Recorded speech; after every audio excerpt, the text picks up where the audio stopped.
আচ্ছা, অবজেক্ট এবং কমপ্লিমেন্ট নির্ণয়ে তোমার কি সমস্যা হয়? যদি সমস্যা হয় তাহলে একটুখানি থামো। এদিকে লক্ষ্য করো। I am a student, I have a student. দেখো এখানেও স্টুডেন্ট আছে, এখানেও স্টুডেন্ট আছে। তাহলে কোনটা অবজেক্ট হবে, কোনটা কমপ্লিমেন্ট হবে? মনে রাখবে কমপ্লিমেন্ট মানে হলো সমান, সমান।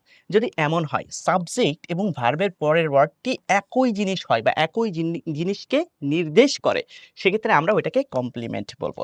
অন্যদিকে যদি একই জিনিস না হয়, আমরা কি বা কাকে দিয়ে প্রশ্ন করে বের করতে পারি, তাহলে সেটা কি হবে?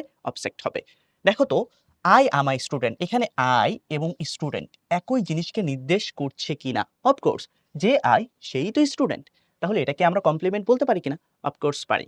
অন্যদিকে দেখো আই হ্যাভ আ স্টুডেন্ট, বিষয়টা কি এমন যে আই আর স্টুডেন্ট একই জিনিস হয়ে গেছে, নাকি আমার কি আছে?